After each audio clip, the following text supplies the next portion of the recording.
Buenas tardes a todas. No sé si funciona el micrófono, si es necesario o no.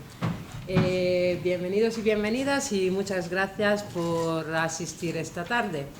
Yo soy Rafaela Galante, soy miembro de la unidad de coordinación de la Asociación de Investigación y Especialización sobre Temas Iberoamericanos, que junto con la Unión de Ciudades Capitales Iberoamericanas, con INCIDEM y con la Complutense, Encuentro Complutense, hemos estado impulsando el ciclo de conferencia Agenda 2030 del discurso a la política. Es un ciclo de conferencias y el evento que vamos a tener esta tarde es el 7º.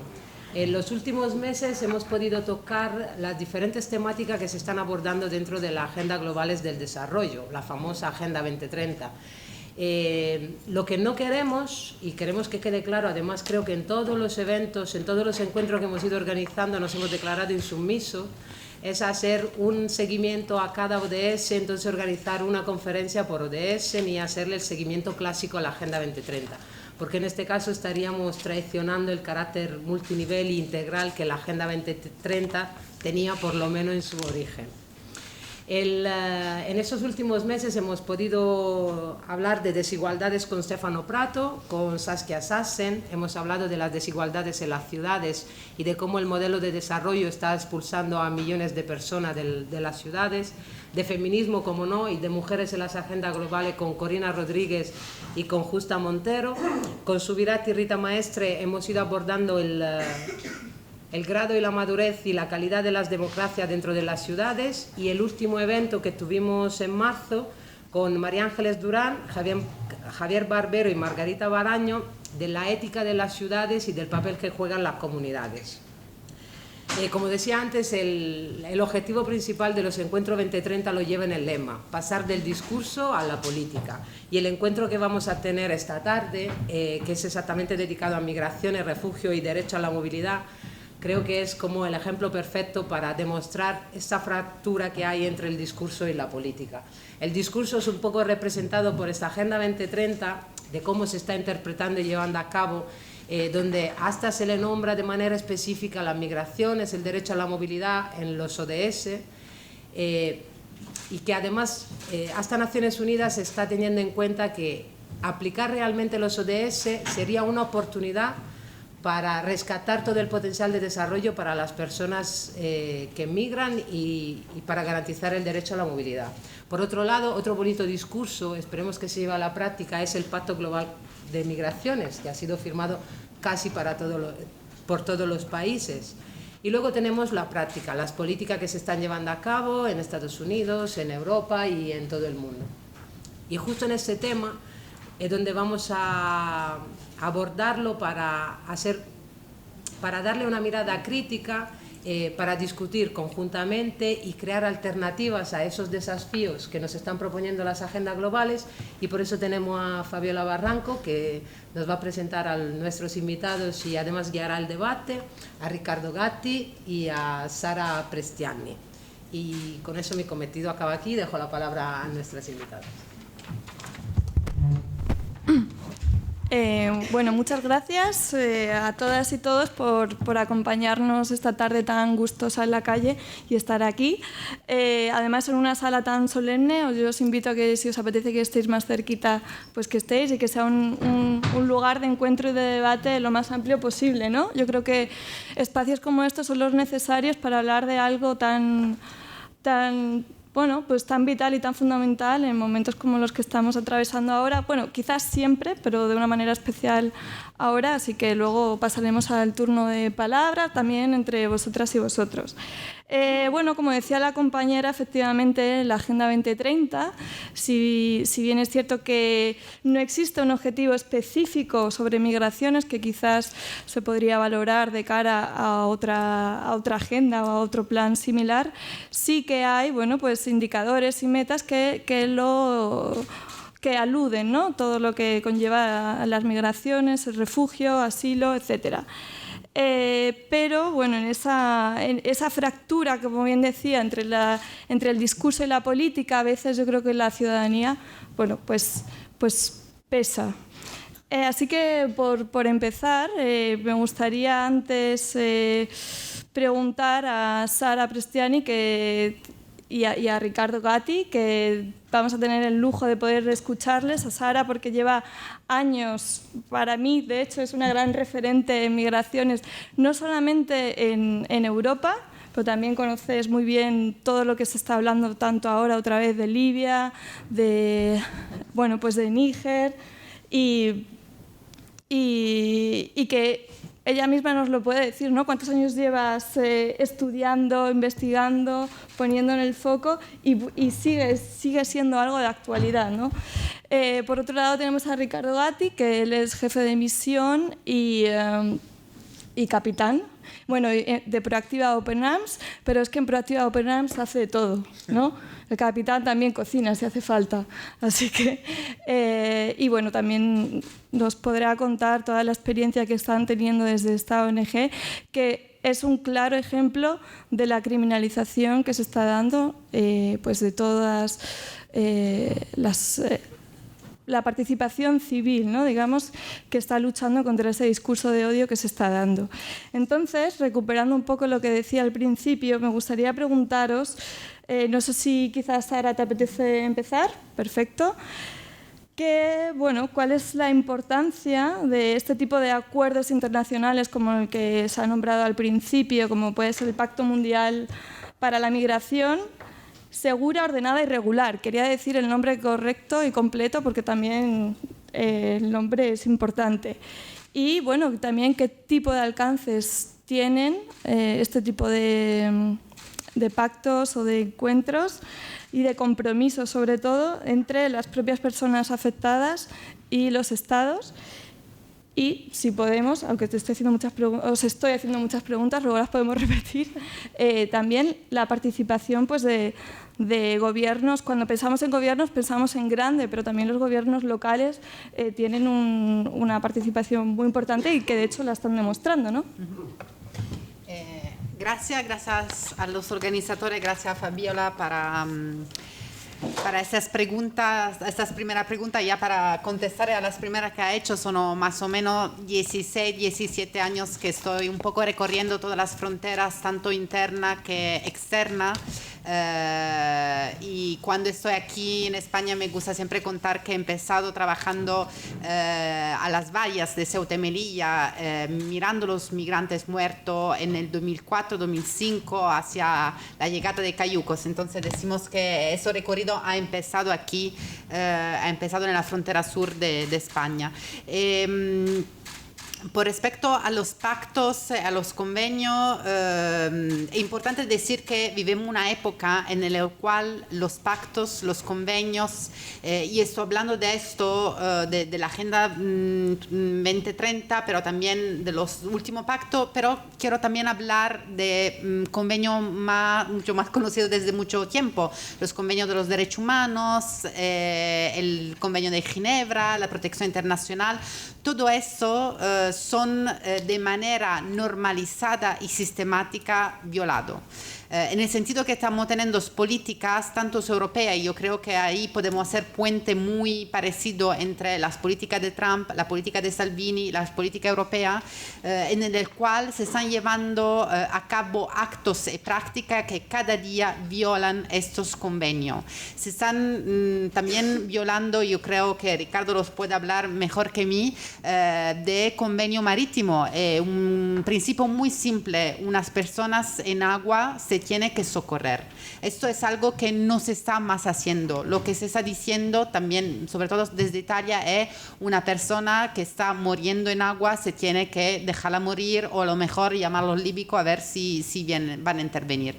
Eso es una introducción un poco negativa. Voy a intentar de dar pincelada positiva, pero es importante para acordarnos cómo, de hecho, es importante acordarnos siempre de su convenio y poner frente a los jefes de Estado el hecho que han firmado esos convenios y que se están de manera sistemática violando. Entonces eso es una actitud que vemos por la agenda europea que se ha llevado y finalizado en 2015, se está llevando a cabo en los últimos años, pero también en las prácticas, las políticas de muchos Estados miembros. Por supuesto, conocemos mucho la de Italia, pero nos olvidamos también la de países como Hungría, donde la sola palabra es subimos muros y vallas.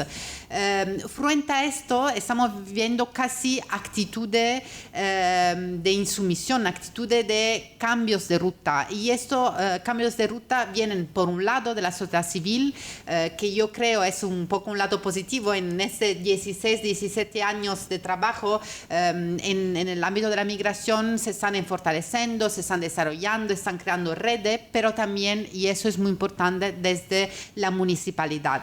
Esto es el lugar de donde las políticas pueden cambiar. Desde las municipalidades se pueden llevar a cabo un cambio de ruta fundamental. Lo hemos visto, doy un ejemplo italiano con la ciudad de Palermo.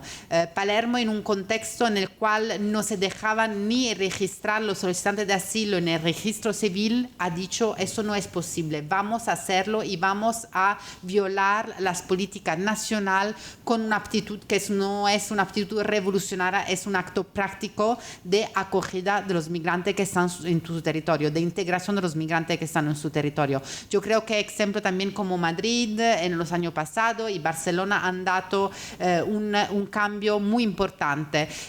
Y esto es un poco el eje positivo frente a una barbaridad de las políticas nacionales, de las políticas europeas, de las políticas mundiales. Es un acto de resistencia que no dice nada de revolucionario, que dice son personas, son seres humanos, son personas que tienen derecho, tenemos un convenio y esos convenios van a ser respetados. Muchas gracias. Efectivamente, yo recogiendo, yo creo, ese matiz tan positivo, ¿no?, que estamos viendo en muchos ayuntamientos, cómo están haciendo contrapeso a unas políticas migratorias que vienen pisando fuerte, arrastrando tintes xenófobos y racistas, ¿no? Entonces, precisamente yo creo que Ricardo, por la experiencia de Proactiva Open Arms, que si no me equivoco, corrígeme, muchas veces el apoyo lo habéis encontrado a nivel de instituciones o autoridades o gobiernos dentro de los propios ayuntamientos, ¿no? Sí, bueno, antes que todo quiero agradecer a todos para estar aquí y escucharnos, dando la posibilidad también de razonar sobre lo que está ocurriendo, ¿no? Y sí, evidentemente sí, porque realmente otra pincelada positiva, ¿no?, en estas acciones que son ciudadanas, también en las pequeñas administraciones, ¿no?, y pequeños municipios, pequeños grandes, por ejemplo, el ejemplo de Barcelona. Barcelona siempre, Ada Colau, no siempre nos ha apoyado desde el principio, pero también otros ayuntamientos italianos, por lo menos, han declarado en contra de lo que es, digamos, el discurso hegemónico ahora en Italia, ¿no?, xenófobo y racista que proviene del gobierno, pues la ciudad de Palermo, la ciudad de Nápoles, ¿no?, las diferentes alcaldías que siempre han declarado por lo menos unas intencionalidades de acogida y de puertos abiertos, por lo que nos conlleva este tema, ¿no? Entonces es algo muy, muy importante, cosas que nosotros hemos intentado también fomentar y si no guiar, por lo menos impulsar y intentar que se puedan hablar más allá de discursos, se puedan hablar diferentes municipalidades para luego poner en marcha o compartir acciones comunes, ideas comunes sobre cómo enfrentar lo que está ocurriendo. Porque lo hicimos con un encuentro que organizamos en Roma en febrero, pues había pues la alcaldesa de Barcelona, de Madrid, de Zaragoza, luego los de Milán, de Nápoles, de Palermo, de Parma, otra ciudad, de Bolonia.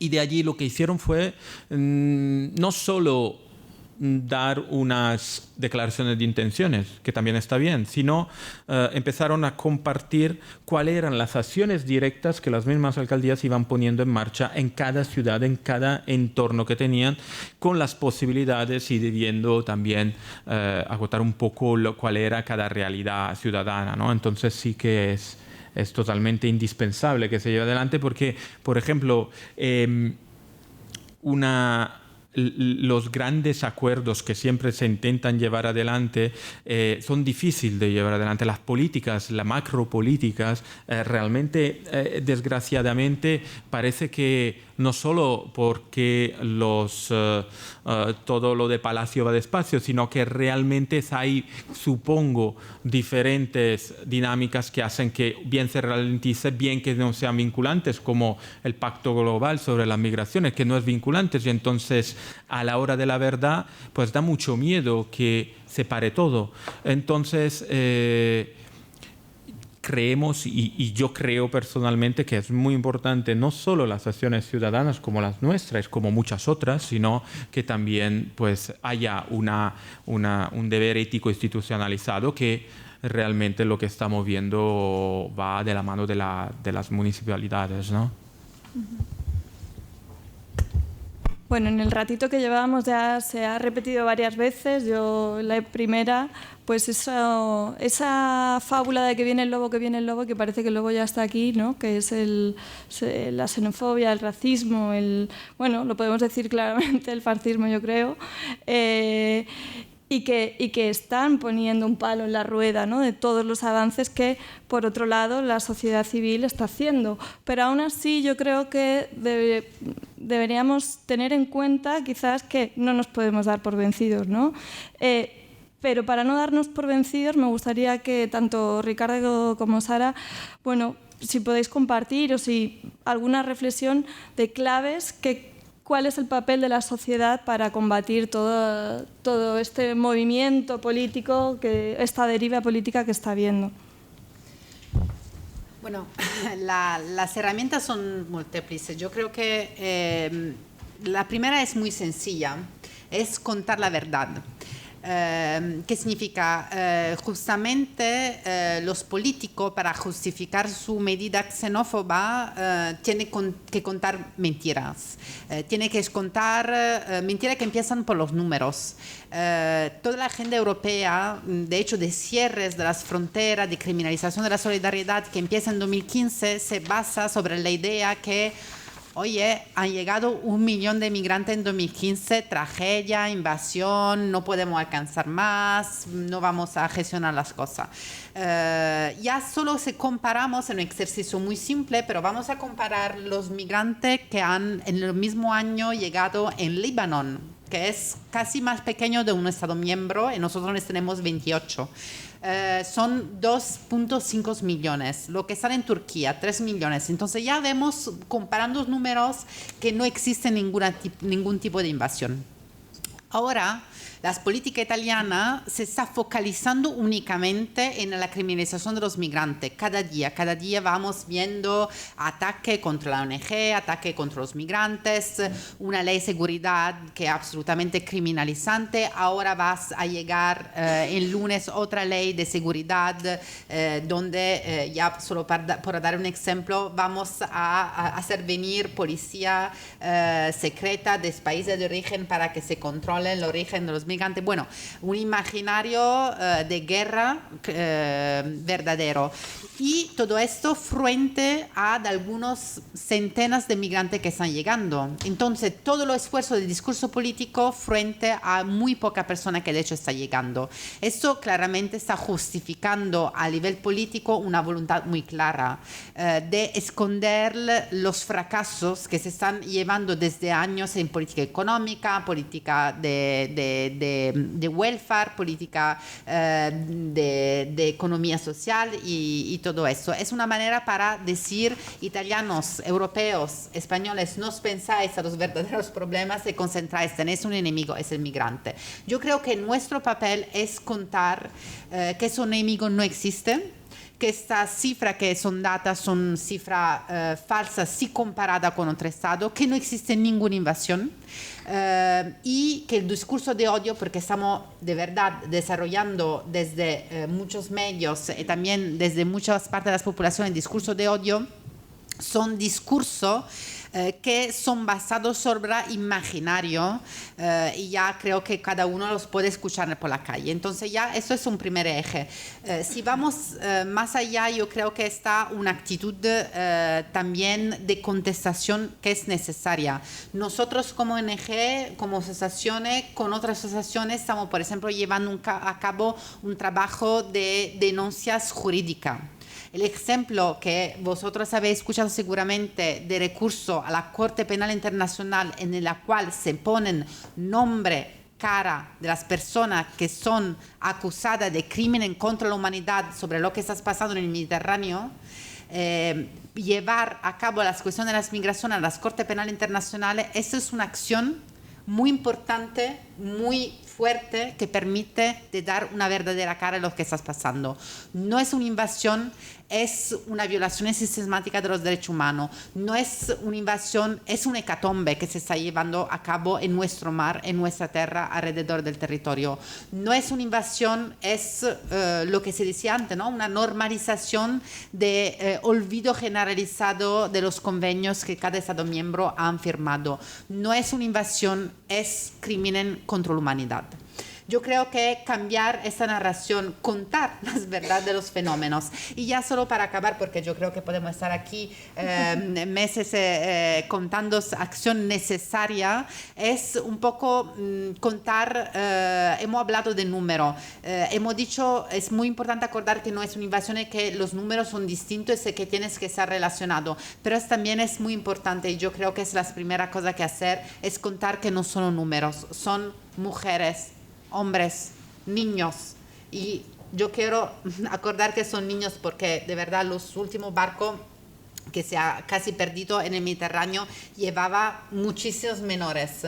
Son personas y yo creo que es un reto que tendría una actividad que tenemos que hacer cada día, y vosotros me podéis contestar, bueno, eso es claro, ¿no? Se queda claro. No, yo creo que si vamos a ver las políticas que se están llevando a cabo, hemos olvidado que estamos hablando de personas, hemos olvidado que adentro del centro de internamiento que sufren cada día tortura en Libia, son seres humanos, que detrás de los negocios que se están haciendo con Egipto son seres humanos. Entonces eso, bueno, es un trabajo muy simple. Yo no creía hace 16 años que después de 16 años de trabajo tendríamos que hacer esto, el esmiento, pero yo creo que es fundamental acordarnos. Bueno, empezamos desde ahí. Yo creo que efectivamente nos has dado claves de lo importante que es esa narrativa, porque al final ayuda a construir el imaginario colectivo, que es un poco por donde nos guiamos, ¿no? Siempre, bueno, en 2015 que se hablaba, sobre todo en ese periodo, de la crisis de los refugiados. Me acuerdo que es que nos empeñábamos mucha gente en corregir y en decir, no es la crisis de los refugiados, es la crisis de los valores de los derechos humanos que Europa está sufriendo y que afecta a las personas que buscan refugio. ¿Qué pasa? Que todo eso no cabe en un titular y tampoco da tantos likes. Así que nos quedamos con la crisis de los refugiados y lo hemos ido repitiendo, ¿no? Y de ahí a crear ese imaginario colectivo que en ocasiones, si se pierde el control, pues se llega a pues como tú bien decías, a convertirse en un imaginario de guerra y llegar al punto de la criminalización muchas veces de la gente que defiende los derechos humanos o que protege los derechos de las personas que buscan refugio. Y ahí yo creo que de eso, por suerte o por desgracia, Ricardo sabe bastante, ¿no? Sí, yo creo que... O sea, el hecho de la criminalización de las personas migrantes y la criminalización de todos los que defienden los derechos de estas personas y entonces ponen en marcha acciones, ¿no? O defensivas no solo de los derechos, es instrumental a las políticas de externalización de fronteras, y esto está así de claro. Para retomar un poquito y seguir con lo que estaba justamente hablando también Sara, yo creo que una parte muy importante de acciones de la sociedad es pretender que las leyes, las normativas y las convenciones internacionales o nacionales se cumplan. El tema del rescate en la mar no es una decisión, es una obligación. todo el mundo es obligado a rescatar si está en la mar y los gobiernos están obligados a hacer que las personas vengan desembarcadas lo antes posible en un puerto seguro, que no quiere decir que sea el puerto más cercano, si no las desembarcaríamos todas a Libia, sino que tiene que tener estos datos claros que están estipulados a nivel internacional. Y, por ejemplo, lo que está ocurriendo ahora es que estas convenciones, como bien decía Sara, pues están violando sistemáticamente. Ayer había hasta 4 embarcaciones, ha habido gente al agua, probablemente todavía no sabemos si hay muertos, y a poca milla de distancia había ejercitaciones de los guardacostas, de diferentes guardacostas europeas, que estaban haciendo training y estaban haciendo simulacros. Bastaba bajar más abajo para poner en marcha estos mismos simulacros y rescatar gente. De esta gente, pues sabemos de todo lo que ha ocurrido y todavía no sabemos si ha habido muertos porque lo hemos sabido porque avionetas de 2 organizaciones que son las únicas ahora que logran monitorar, organizaciones no gubernamentales, una alemana y una francesa, pues nos han enviado imágenes. Entonces nosotros sí que sabemos lo que está ocurriendo. No sale en la prensa, desgraciadamente, a menos que no utilicemos pues las redes sociales. Pero el hecho de que no se hayan ido a rescatar es una auténtica violación de las convenciones SAR, de Search and Rescue, convenciones SOLAS, que es una convención de protección de la vida humana en la mar, derechos humanos, evidentemente. Y cuando luego se han rescatado estas personas, se han rescatado por los así llamados guardacostas libios, que los devuelvan a Libia. Entonces ahí, además de saber bien las violaciones que hay, pues hay una evidente violación de la Convención de Ginebra. Y por ello ahora ha habido denuncias a la Corte de la Haya, ¿no? Entonces, lo que tiene que hacer la sociedad civil, evidentemente, es pretender que estas convenciones y estas leyes y, además, las constituciones se respeten, cosas que a día de hoy parece que no se está haciendo. Para ello, pues llevamos a las criminalizaciones de las varias personas migrantes y, evidentemente, a la criminalización de las ONG, que, como quiero repetir, es instrumental a un objetivo político o un tipo de política que se está poniendo en marcha. Y entonces, claro, pues de ello pues nos encontramos de todo. Porque si de un lado las instituciones no respetan las obligaciones, quien respeta las obligaciones y también una obligación ética, que son las organizaciones no gubernamentales en el mar y en tierra, pues vienen criminalizadas. El hecho de que, por ejemplo, el gobierno español nos haya en la última salida que tuvimos, saliendo de Barcelona, después de 3 meses de bloqueo con una tergiversación normativa que iré explicando bien después, que es un poco complicado para entender cómo se está intentando parar los buques, criminalizando con un discurso totalmente pretestuoso. Entonces, lo que se nos dio para poder ir a Grecia a llevar material humanitario fue la prohibición de poner en marcha acciones directas de búsqueda y rescate. O sea, rescatar personas se nos iba a multar con una multa desde 300.000 a 900.000 euros.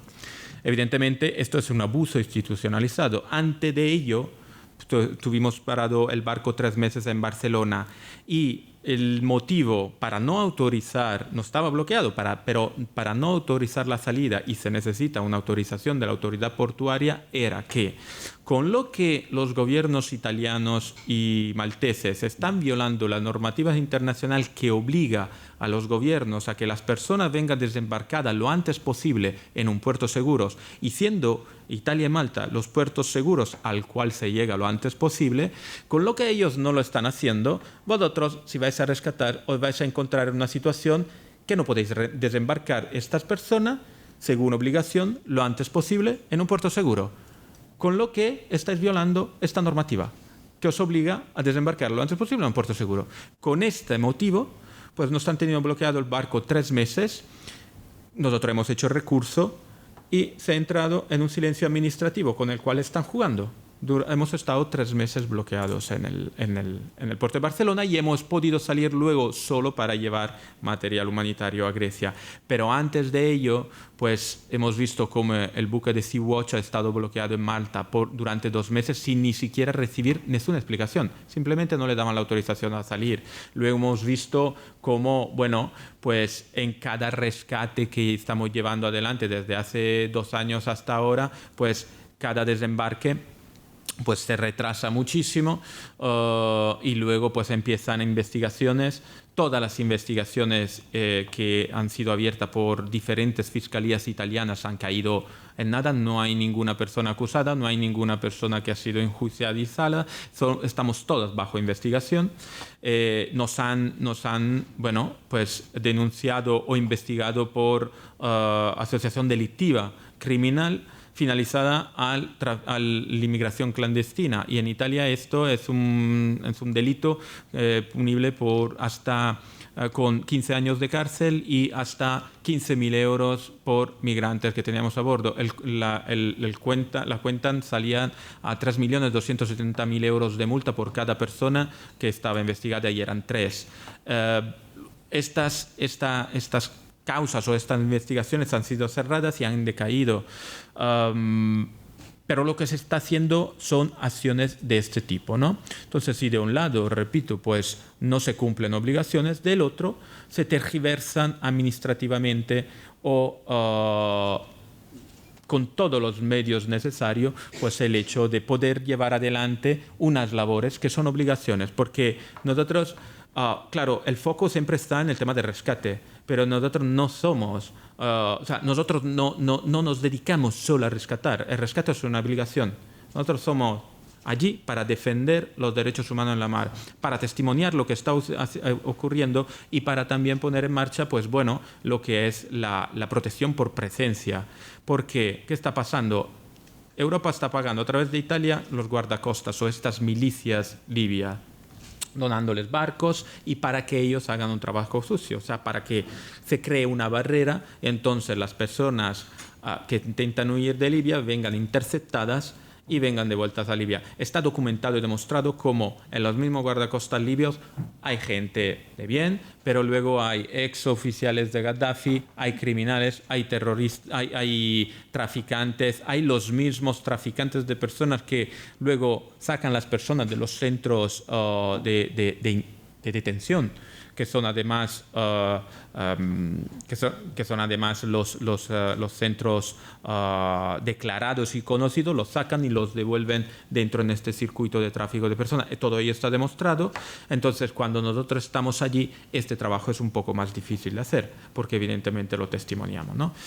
Entonces, todo ello, toda esta criminalización contra las ONG o contra las personas que han apoyado los derechos en tierra, tienen un único objetivo, que quitarnos del medio, porque evidentemente basta mirar los datos que decía también Sara y buscar reales datos. No es por las personas que rescatamos y llevamos a Europa, no son tantas. Nosotros en 3 años hemos rescatado 60.000 personas, no son tantas, pero lo que sí que es difícil de llevar a cabo es que la sociedad civil vaya y pretenda que, por ejemplo, las cuotas que se habían pactado se cumplan, cuotas irrisorias, ridículas, pero que ni siquiera se han cumplido, que se respeten los derechos humanos, que se respete todas las convenciones, que las cuales, pues, si se respetaran, pues no pasaría lo que está pasando y no pasaría lo que ha ocurrido ayer, ¿no? Entonces, evidentemente, pues todo ello se ha montado, todo este gran esfuerzo para quitar del medio las ONG, por ejemplo, tiene el objetivo claro, ¿no? Quitar del medio, pues, evidentes testimonios y quitar del medio la posibilidad que la ciudadanía reciba informaciones y con ello se haga una idea, que se desarrolle una idea que vaya en contra de lo que parece el discurso que está entrando, ¿no? Italia da verdadero miedo, porque la gente se le ha hecho ya con tantos años de discursos en contra de la migración, se le ha hecho el lavado del cerebro y entonces se está dando casos muy graves de violencias por las calles con con base racial, se dan casos muy graves, ¿no? Entonces, claro, pues si logramos saber lo que está ocurriendo, pues a lo mejor la ciudadanía pues se crea una imagen diferente y con ello pues a lo mejor también se llevará adelante pues unas acciones diferentes, ¿no? Esto es muy representativo de lo que está ocurriendo y para volver yo creo que es muy importante todos estos puntos, lograr llevar adelante pues claras informaciones sobre lo que está ocurriendo y volver a pretender y que sea la base ciudadana que pretenda que se cumplan pues también acuerdos que luego, como hemos visto, quizá no son vinculantes, pero hay que seguir llevándolos adelante, ¿no? Si me permites un apunte, yo pude presenciar cómo en el último rescate que se le permitió hacer a Proactiva Open Arms, pude presenciar cómo el capitán de la misión pidió a todos los puertos europeos, pidieron a Grecia, a Alemania, pidieron, al final es auxilio, ¿no? Porque estás salvando vidas en el mar y todos dijeron que no, o caso omiso, que viene a ser lo mismo, ¿no? Hasta que finalmente pues, se desembarcó en Algeciras. Yo creo que también hemos tocado ahora pues, dos puntos claves, como son una maquinaria que se habla poco dentro de las migraciones, que es el negocio, de alguna manera, que se genera de la seguridad, ¿no? De la seguridad y de la externalización. Lo hemos estado hablando, esos pactos, como tú lo decías muy bien, como la Unión Europea tiene pactos con Libia, que los pactos básicamente se traducen en euros. Yo no sé hasta qué punto estamos ya asimilando que esto es así. Bueno, siempre volviendo un poco a la historia, ¿no? Yo hago parte de una red que se llama Migreurope. Migreurope ha empezado a hablar de externalización de frontera, era el 2004-2005, ¿no? Entonces es algo que ya existía de manera casi informal. Entonces España negociaba con Marruecos, Italia con Libia, existe un acuerdo en 2008 entre Berlusconi y Gheddafi. La externalización de frontera existía. Lo que está pasando ahora, desde 2015, es que ha empezado a ser el eje principal de las políticas europeas de gestión de frontera. ¿Y cómo se ha transformado? El primer paso de transformación de la externalización en eje de las políticas europeas de gestión de frontera ha sido por el hecho de poner presupuesto concreto en la actuación de la política de externalización. El primer dinero que ha sido anunciado ha sido el dinero dado a Turquía, 3 millardi de euros por una prima fase, 3 millardi, entonces en total de 6 millardi de euros dado a Turquía, porque de un lado tenía el papel de bloquear los refugiados sirio-afganos para que no entren en agua greca, pero también de paso se construyó un muro para que se bloqueara los refugiados sirios desde la salida a Siria. Entonces se ha creado una especie de buffer zone, de zona de tránsito en el cual los refugiados para salir de los bombeos de Siria tenían que estar en la frontera, pero lado sirio, porque Turquía con dinero europeo había construido una valla para bloquear esa salida. El segundo paso a nivel de institucionalización de un presupuesto por las políticas de externalización ha sido las cumbres que se ha tenido en el noviembre del 2015 a La Valletta, en Malta. En esa cumbre se han sentado a la misma mesa jefe de Estado africano, jefe de Estado europeo, instituciones de Unión Africana e instituciones de Unión Europea. Y se ha creado un nuevo fondo, el Fondo Fiduciario por África, EU Trust Fund for Africa, 4,3 millardi de euros que se tenían que dar en el desarrollo de las políticas de externalización. Es muy interesante ver de dónde sale este dinero, de dónde se ha sacado este dinero. Bueno, si vamos a verlo, por el 90% este fondo es compuesto por fondo que se ha cogido desde el Fondo Europeo al Desarrollo. Entonces, se coge Fondo Europeo al Desarrollo, se crea un nuevo instrumento que, por supuesto, tenemos emergencia, tenemos la invasión. Entonces, bueno, vamos a sacarlo del control democrático del Parlamento Europeo. Entonces, un fondo que no tiene ningún control desde el Parlamento Europeo, hasta el punto que parlamentarios europeos de la Comisión DEFCO y la Comisión LIBE han tenido que crear una nueva comisión de investigación de cómo este fondo se está utilizando. Este Fondo Fiduciario por África ha sido utilizado por una pequeña parte por proyectos de desarrollo, pero por supuesto, aquí estamos, es muy interesante, ¿no? Con el discurso de la Agenda 2030 sobre el desarrollo, se está desviando el concepto mismo de desarrollo, porque por primera cosa se está utilizando el Fondo al Desarrollo para proyectos de control de frontera. En segundo lugar, se está utilizando el Fondo al Desarrollo para condicionalidad hacia las políticas migratorias. Muy simplemente, se va a Mali y se va a decir, mira, ¿quieres tus fondos de desarrollo para que no muera de hambre tu población? Bueno, firma un convenio por la devolución de migrantes de Mali desde Europa. Va a estar en todas las fronteras para bloquear a los migrantes para que no lleguen hacia Libia. Entonces, este fondo ha permitido la institucionalización de las políticas de externalización. Entonces, sí, es verdad.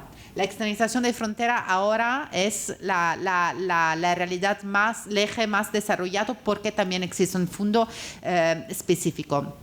Y lo estaba hablando, ¿no? de la cuestión del negocio. Cualquier cosa existe, cualquier práctica existe porque está alguien que tiene interés para que existen. Voy a hacer una comparación que os parecería, puede ser un poco, bueno, fuerte, pero es la verdad. ¿Por qué existen las guerras? Porque existen la industria de los armamentos que tienen que hacer negocio para que existen más guerra, para que necesiten más armamento. La misma lógica ahora existe con externalización de frontera. Este dinero ha permitido desarrollar toda una serie de negocios de control de frontera, de securización de frontera, de biometrización de frontera. Entonces, en la ciudad de Gades, en el pleno de Níger, donde existe el protocolo de libre circulación, existe todo un sistema de control de frontera con un sistema biométrico pagado con los fondos fiduciarios. En los últimos años se han tenido 4 encuentros. El primero en Madrid, el segundo en Roma, el tercero en Bruselas, el cuarto en Casablanca, de encuentros sobre seguridad y migraciones. Ahí están sentados en la misma mesa representantes de la Comisión Europea, representantes de la industria de todo ese sistema de seguridad de las fronteras y investigación sobre el sistema nuevo de seguridad de frontera. Todo junto, convencido que se tiene, y estoy hablando con las palabras utilizadas por el director de la agencia Frontex, tenemos juntos que desarrollar el mercado de la seguridad europea. Y por supuesto, ¿cómo desarrollar este mercado? Teniendo un enemigo. ¿Y quién es su enemigo? Los migrantes. ¿Y cómo desarrollar este mercado para no bloquearnos a las fronteras europeas, a los estados europeos? Bueno, externalizando las fronteras. Entonces, así se tienen en la cabeza de los gobiernos europeos contestando a 2 necesidades. Una, a la necesidad de la industria de la seguridad, que tiene una lobby enorme en Europa. Nosotros decimos siempre, nosotros hacemos advocacy, somos un poco pequeños e intentamos de decir, bueno, los derechos humanos, y luego existe esta lobby con centenas de personas de la industria de la seguridad que dice, la migración, la externalización es un nuevo mercado, es un nuevo negocio, vamos a construir sistema biométrico, vamos a bloquear los migrantes, vamos a construir, bueno, a la época se quería crear una valla electrónica de frontera, a la frontera entre Níger y Libia, vamos a construir todo esto. ¿Y con qué lo pagamos? Con los fondos europeos de externalización de frontera, con los fondos fiduciarios. ¿De dónde cogemos el dinero? Al desarrollo. Entonces, aquí estamos en un desvío completo del principio de desarrollo y por eso nosotros trabajamos muchísimo con ONG de desarrollo que están muy enfadadas como nosotros diciendo se está cambiando el concepto total de desarrollo, se están utilizando ese dinero. Bueno, quiero acabar con ejemplo concreto. ¿Qué significa? Bueno, he intentado de explicar la filosofía detrás, ¿no? ¿Quién tiene interés a externalizar la frontera? Pero, ¿cuáles son los impactos? Externalizar la frontera significa que, por ejemplo, se cogen 90 millones de euros de sexto fondo fiduciario, se pasan a Italia, que lo gestiona para pasarlo, de hecho, a la Guardia Costera Líbica. Entonces se cogen fondos de desarrollo para normalizar las violaciones de los derechos humanos. Otro ejemplo, por ejemplo, uno de los primeros países que recibe dinero es Níger. Níger es el país más pobre del mundo. Los Estados europeos con esos fondos están haciendo presiones políticas sobre Níger para que colabore en todo, para que aplique la ley de criminalización de los pasajes. Lo que pasa es que, ¿cuál es el impacto, no? Se crea una nueva ley de criminalización de los pasajes a nivel de Agadez. Los controles, los migrantes son obligados a coger otra ruta, como la historia nos los ha contado. Había contado antes que había empezado a trabajar en Ceuta y Melilla. Bueno, en Ceuta y Melilla, la construcción de la valla, las presiones que se ha tenido, que ha hecho, de hecho, de bajar la salida de los migrantes desde Senegal, Mauritania, hacia Canarias. La presencia de Frontex a lo largo de la costa de Senegal, que ha hecho? Han hecho cambiar la ruta hacia Libia. Y eso la historia nos lo ha contado. Y lo estamos viviendo a nivel de Níger. A nivel de Níger, los migrantes son obligados a coger la ruta de Mali, que, bueno, ya sabéis que está un conflicto en llena marcha. Están obligados a coger ruta donde arriesgan la muerte cada día, porque, por supuesto, los traficantes los sueltan al ver un coche de policía. ¿Quién están armando las policías de Níger? EUCAP Sahel. ¿Quién financia EUCAP Sahel? Los fondos fiduciarios por África. Bueno, entonces esta es un poco la lógica. Os doy otro ejemplo. Italia tiene un convenio de devolución con Egipto. Italia ha firmado, siempre por la historia que ya la hemos echado a la basura, nuestro convenio, ha firmado el convenio contra la desaparición forzada, que dice en uno de sus lemas que no se puede devolver personas en un país donde tiene riesgo de desaparición forzada. Egipto ha matado a un ciudadano italiano. Egipto cada día condena a muerte su activista. Egipto cada día vive decenas de desaparición forzada. Esto es externalización. Bueno, ¿qué importa que Egipto es una dictadura? Egipto está en una posición geográfica interesante para que les dé el papel de bloquear la frontera y de aceptar las devoluciones. Y para acabar, porque la construcción de la externalización, ¿a quién interesa todo eso? Bueno, a los políticos que tienen que crear el enemigo imaginario, a la industria que tiene que hacer negocio construyendo vallas alrededor de África con fondo europeo. El impacto, bueno, aumentación de muertos, aumentación de riesgo en la ruta, migrantes que por supuesto son cogidos en el mar, devueltos 1, 2, 3 cada vez al infierno líbico. Existe un otro impacto que no tenemos que olvidar: los impactos en estos países con el cual se están haciendo negocio.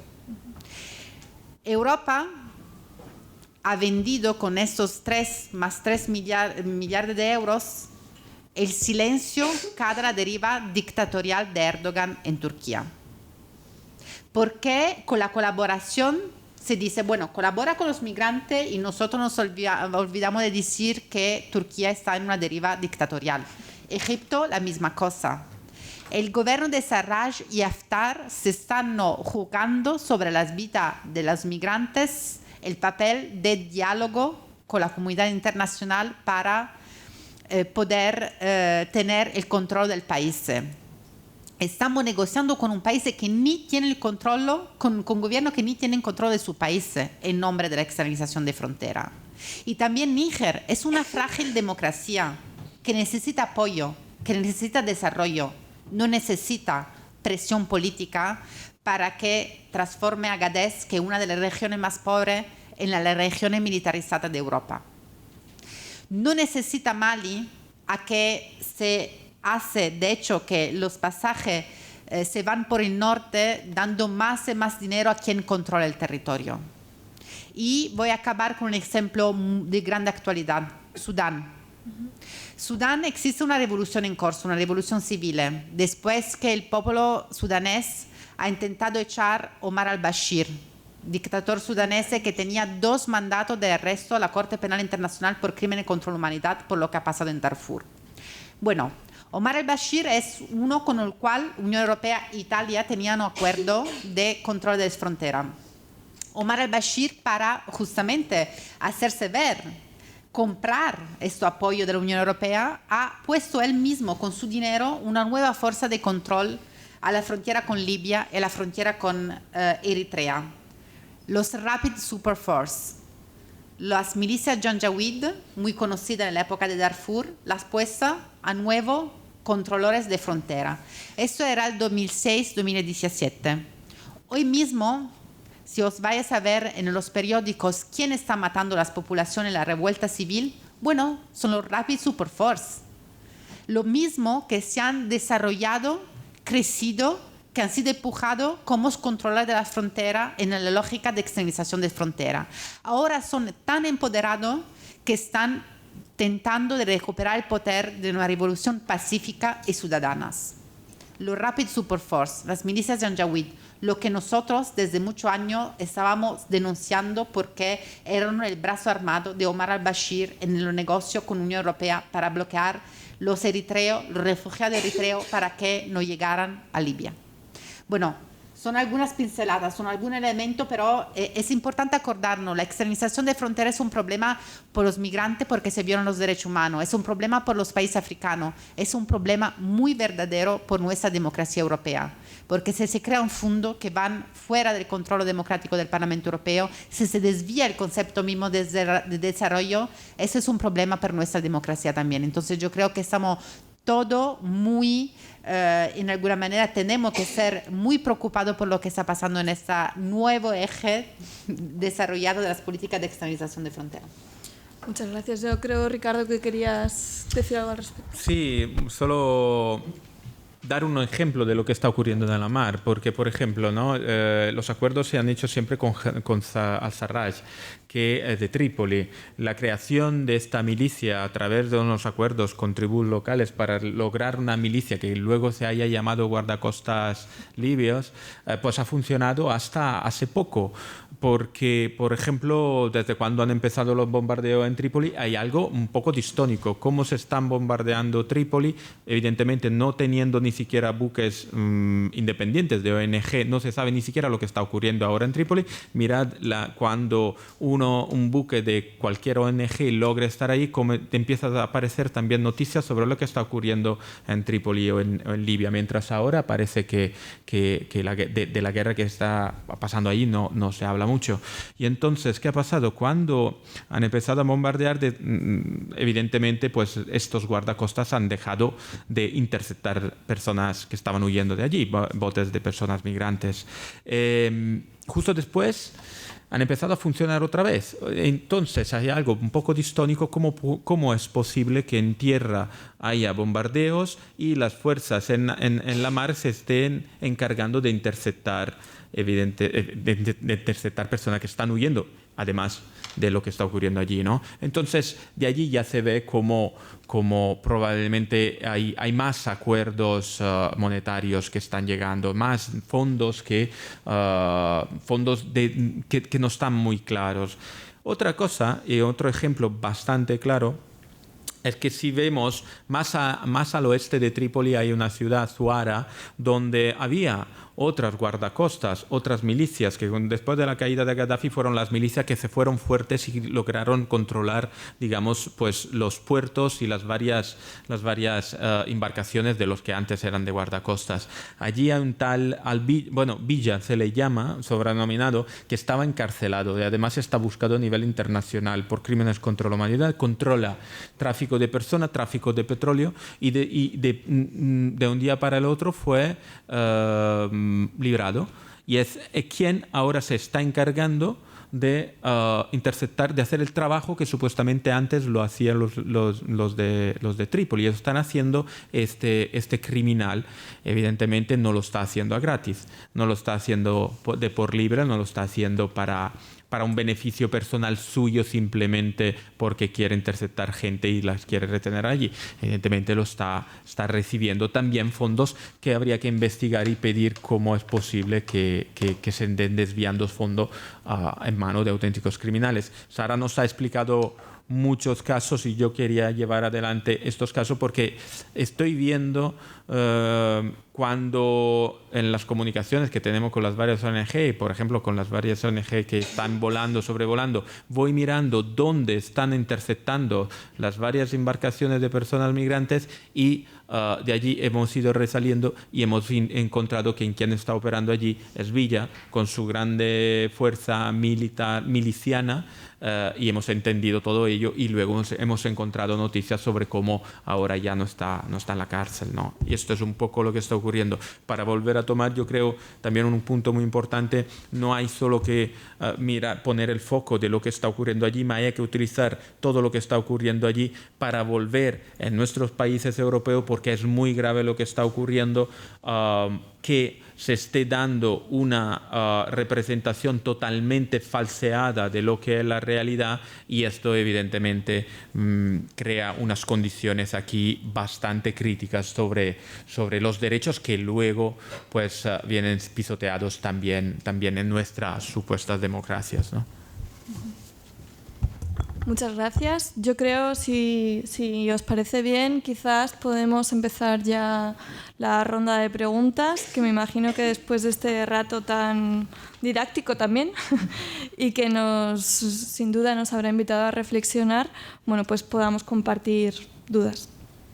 Buenas tardes, mi nombre es Daniel Camara, soy periodista y bueno, mira, me gustaría hacer unas preguntas, un par de preguntas de esta... Vale, lo están grabando. Vale. Buenas, mi nombre es Daniel Gamarra, soy periodista, estudiante de la Complutense y bueno, me gustaría hacer un par de preguntas a cualquiera de los miembros de la mesa. La primera es, hay una frase que me gusta mucho de Pepe Mujica, un líder político, y que dijo en su momento que él pensaba que Europa se nos estaba olvidando de dónde venimos, ya que nosotros hemos sido en gran parte inmigrantes durante todo el periodo del siglo XX. Me gustaría que me dieran vuestra opinión sobre esa reflexión que hizo el líder político y luego me gustaría saber vuestra opinión sobre, creo que gran parte de las formaciones políticas, sobre todo de la derecha, están haciendo un cambio de relato, sobre todo ese fascismo camuflado, como antes decía la compañera, y antes se hablaba más de raza, se hablaba más de un nacionalismo más fuerte y ahora se está hablando más de cultura, de que no debemos de dejar pasar a los inmigrantes por una razón cultural, de que no se adaptan a nuestra cultura o que nos quitan el trabajo, ideas como que no cabemos todos o que incluso algunos de ellos pueden llegar a ser terroristas. ¿Cuál creéis que puede ser la solución a este nuevo relato de la derecha, que ya no va tanto por la raza, sino va más por el tema de la cultura o de esa adaptación? ¿Cuál puede ser la postura de la socialdemocracia para afrontar este hecho?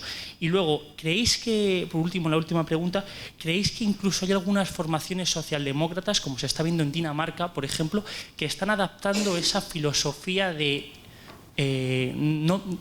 xenófoba, de no dejar pasar a los inmigrantes? Como que da la sensación de que se está interiorizando la sociedad, de que son los enemigos, de que es inseguro, incluso en diversos partidos de izquierdas. Bueno, yo creo que quizá no nos olvidamos de dónde venimos. Lo que pasa es que hay intereses muy grandes que crean una forma de pensamiento, como antes relataba un poco sobre el panorama italiano, que tienen interés en que nos olvidemos de dónde venimos, ¿no? Hace tiempo leí, creo hace ya casi un año, poco menos, leí un report del Fondo Monetario Internacional que evidentemente no tiene mucho de humanitario, ¿no? Y explicaba un poco, razonaba o presentaba la viabilidad económica o no de la migración. O sea, si era algo negativo o si iba llevando algo positivo. y las conclusiones eran que no lleva ni nada positivo ni nada negativo, que es algo normal, que es intrínseco al sistema en el cual vivimos. Las personas se mueven por diferentes motivos, van rellenando huecos dejados de otras personas que se han movido, y en todo este sistema que hace que intentamos todo el mundo pues el día de mañana estar un poco mejor que el día anterior, por los motivos que sea. Entonces, inclusive me sorprendió mucho de la poco difusión mediática sobre ello, ¿no? Sobre algo que, bueno, repito, no tiene nada de humanitario. Entonces yo creo que no nos olvidamos de dónde venimos, porque creo que es imposible olvidarse al final de dónde venimos, porque creo que realmente, bueno, yo soy migrante y creo que, bueno, pues está demostrado que la migración es algo normal y natural. Eso sí, que hay un interés político, geopolítico y probablemente económico en hacer que la migración sea un fenómeno que se convierta en una crisis, cuando no es una crisis de la migración, sino es la crisis de cómo nosotros y nosotras llevamos adelante pues políticas de integración o crisis reales de condiciones en que se permita o no permita viajar. Hace poco estuve en una charla y escuché una frase que es muy representativa. Es bastante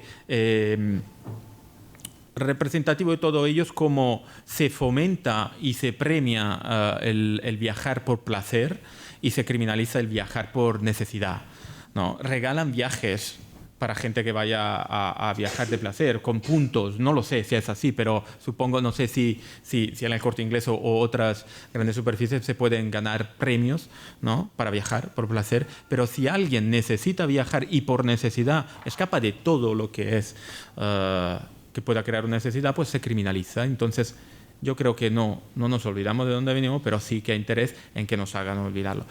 Ahora bien, estos intereses y estos discursos que, desgraciadamente, según qué países son hegemónicos, están pensados y están planeados para que luego el resultado sea esto, que nos olvidemos de dónde venimos. En Italia tiene una base, la Lega. La Lega desde siempre ha tenido un discurso muy racista y muy criminalizante de las personas del sur. Hace tiempo sonaban los refranes o los grandes eslóganes de que querían llevar una secesión, dividir Italia a través de un río, el río Po, porque pues siempre denigraron y siempre dieron la culpa de las condiciones o de las dificultades económicas o de las cualquier condiciones difíciles de las clases más bajas, se las daban a la gente del sur. Hace pocos años, creo hace 2 años, la liga, que se llamaba Liga Norte, ha cambiado el nombre y ha quitado Norte. Ahora ha cambiado, llama mucho la atención cómo el discurso ha llevado a que la gente del sur vote Lega, ¿no? Y entonces es algo que da miedo, Entonces hay que volver otra vez a lo que es la normalidad, analizar la realidad y no dejarnos llevar de discurso, porque si no, pues sí que nos olvidamos de dónde venimos, esto está claro. Sí, yo para añadir algo, yo creo que siempre me tira mucho la atención, ¿no?, el hecho que la televisión italiana está llena de inmigración, todo el mundo que habla de inmigración, pero de hecho están mucho más italianos que cada año se van de Italia, de inmigrantes que llegan a Italia. El saldo es absolutamente negativo. Pero bueno, de los italianos que se van, nadie habla o muy poco o siempre de manera muy caricatural la fuga de cervelli, los migrantes, los más inteligentes que se van, bueno, se describe de manera absolutamente esquizofrénica, sobre todo en relación a cómo se habla de inmigración, ¿no?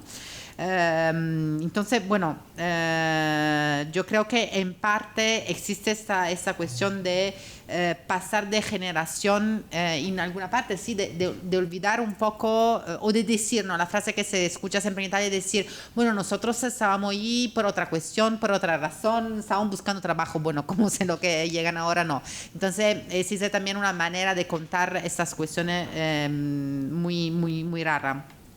Sobre la cuestión, yo, bueno, cuando contaba de este encuentro de Bruxelles, el Security Research Event, todo esto convenio donde se habla de las dos temáticas juntas siempre son terrorismo e inmigración. Está una voluntad política de ponerlo junto porque la solución llega del mismo operador, la industria de seguridad. Y la idea al mismo tiempo hace vehicular la idea que, bueno, los migrantes pueden tener el riesgo de ser terroristas o en todo caso juntar los dos da un mensaje que llega a los orejas de los europeos muy clara de conexión entre los dos. Y yo creo que eso es un mensaje muy, muy peligroso. ¿Qué respuesta dar? Bueno, yo creo que lo que digo siempre, ¿no? Ahora se está moviendo el budget europeo y nosotros estamos estudiando el MFF, el próximo budget 2021-2027 europeo, ¿no? El AMIS, el Fondo sobre la Integración, la mayoría no es más por integración, es por devolución. Entonces, ¿qué tipo de inclusión social para dar la respuesta a lo que decía puede dar si está destruyendo completamente el sistema de acogida e integración? Salvini la primera cosa que ha hecho llegando es eliminar la protección humanitaria, que la casi mayoría de las personas tenían la protección humanitaria, y destruir completamente el sistema de acogida. Su voluntad es crear conflicto social entre italianos e migrantes. Entonces la respuesta es convertir este presupuesto de externalización en presupuesto de integración. Yo creo que esa es una propuesta que se tendría que hacer y la situación sería completamente distinta. Y, por supuesto, eso se puede hacer solo respetando lo que se decía al principio, los convenios, los derechos humanos, porque esto también es otro elemento que caracteriza la política de hoy. Bueno, la socialdemocracia... os doy una data, así que puede comprender cómo, claro, muchos gobiernos socialdemocráticos han tenido políticas de derecha en la cuestión de la migración. El acuerdo con Libia, este acuerdo que ha tenido todo este efecto, ha sido firmado el 3 de octubre de 2017. El ministro de Interior era Marco Minniti, del Partido Democrático Italiano. Bueno, lo que ha hecho el gobierno de socialdemocracia en Italia sobre las cuestiones de los migrantes, sobre los acuerdos con Libia, ha hecho justo una alfombra roja a Salvini. Ahora él no tiene que hacer nada. Los acuerdos lo han hecho ellos, el dinero lo han pasado ellos, los acuerdos con las milicias lo han hecho todo el gobierno de Minniti. Entonces, bueno, creo que es un ejemplo que no tiene que hacer un poco reflexionar y de hecho ha sido un fracaso la elección. Entonces nuestro discurso es cuando la izquierda hace la derecha, de hecho los electores prefieren la derecha verdadera y no la izquierda. Entonces mejor sería que la izquierda haría la izquierda y no haga acuerdo con las Libia, porque eso ha sido para nosotros un error fatal que tiene consecuencias hasta ahora. A mí, si me permitís, sí que me gustaría hacer también un pequeño apunte, porque comentaba el compañero, ¿no?, de ese relato de la derecha que va hacia la incapacidad para la integración, etc. Incluso para gente, seguramente muchas de las personas que estamos aquí, que no compramos ese discurso, seguimos viendo a las personas que buscan refugio aquí como los otros. Y eso es un cambio que es muy fácil de hacer y a la vez es muy radical, ¿no?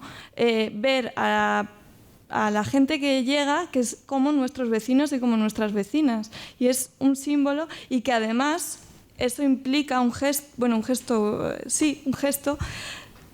también para las entidades sociales. En el sistema de acogida español hay un gran problema, y es que la mayoría de las personas se quejan que es una vez cuando acaban todo su recorrido, cuando empiezan a hacer redes y a conocer a gente, empiezan a incluso a aprender el idioma. Hay que fomentar desde el minuto cero esa acogida, y la acogida empieza hablando y escuchando, ¿no? No sé si hay más preguntas.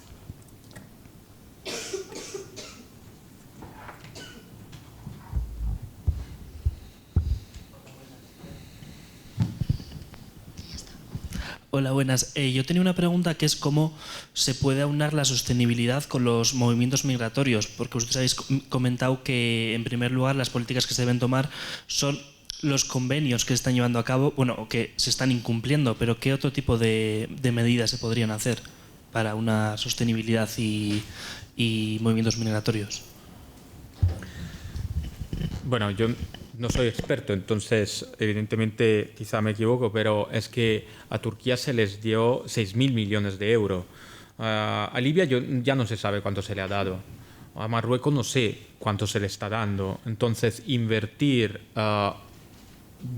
buena parte o todo este dinero en que la migración, o mejor dicho, la integración sea sostenible, quizá algunos pasos se podrían dar, porque evidentemente para integrar personas, evidentemente de culturas diferentes y que tienen que aprender otras culturas y que la convivencia necesita ser fomentada, necesita ser acompañada.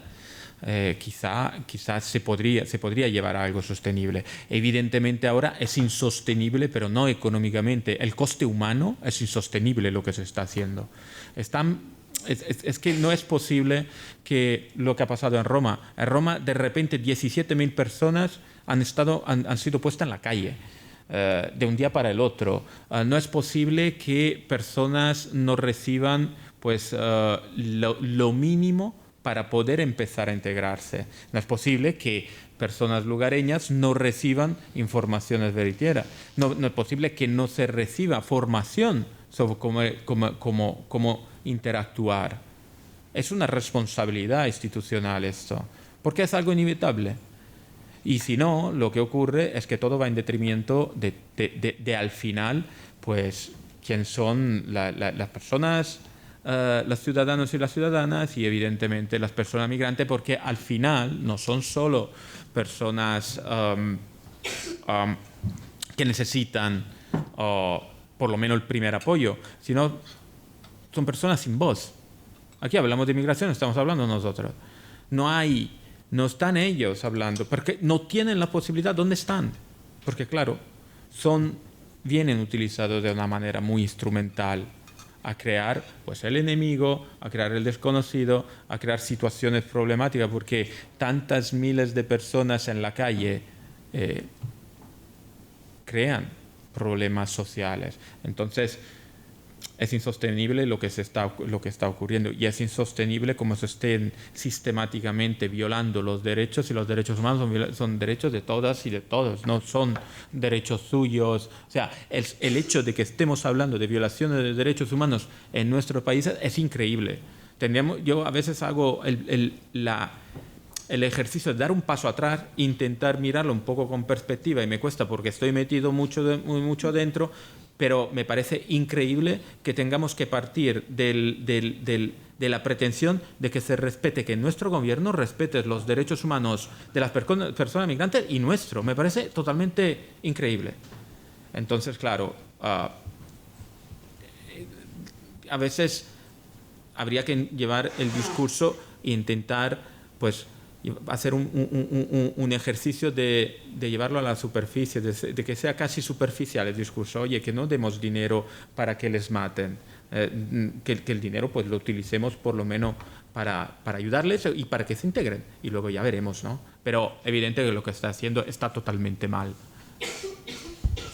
Yo creo que estaba también un punto en relación a cómo en alguna manera vincular a los estados, ¿no? A los convenios de protección de los derechos de los migrantes, a una agenda en la cual se tiene una relación positiva entre migración y desarrollo frente a una práctica que hemos visto, yo creo que a lo largo de esta discusión, bastante trágica. Bueno, yo repito la calle jurídica, la acción jurídica, porque yo creo que ahí está un marco también de vínculo a los estados que es muy importante. Aquí hemos hablado de una criminalización que está haciendo hacia la ONG porque son testigos. La criminalización también es una manera de empujarlo más lejos de los ojos de los occidentales las consecuencias de las políticas europeas. Por supuesto, yo trabajo desde muchísimos años en Sahel, es toda zona roja. Yo, para ir a ver lo que pasa en un centro de internamiento en el sur de Libia, tengo que poner a riesgo mi vida, y como eso muchos de los otros periodistas, es casi imposible. Entonces, está una manera que tenemos nosotros que retomar la posibilidad de entrar, ver, recoger testigos y llevar a cabo acciones jurídicas sistemática para que de alguna manera se pongan cara a quien tiene responsabilidad política y jurídica para no respetar este convenio y para no ser vinculado con este convenio que han firmado. Yo creo que la acción jurídica es una acción importante que por supuesto tiene que ser acompañada de una acción de sensibilización, de información, de advocacy, de todo lo que se quiera a nivel político, pero la acción jurídica, y doy un ejemplo porque ha sido también interesante, aquella época Italia fue condenada en 2011 en el caso IRSI de la Corte Europea por los Derechos Humanos porque hacía devolución caliente, de hecho, hacia Libia. Y han tomado 5 años para tomar una manera para hacerlo otra vez, dando dinero a los líbicos para que hacerlo, pero de alguna manera se ha bloqueado por 5 años esta práctica de devolución porque la Italia ha sido condenada. Estamos frente a personas que tampoco se interesan mucho de las condenas de la Corte Europea de los Derechos Humanos, pero todas esas acciones permiten de dar responsabilidad jurídica y política y obligar un poco más nuestro Estado a respetar las convenciones y los convenios. Entonces, es una manera, yo creo, para nosotros de actuar que es fundamental. Tú, pero...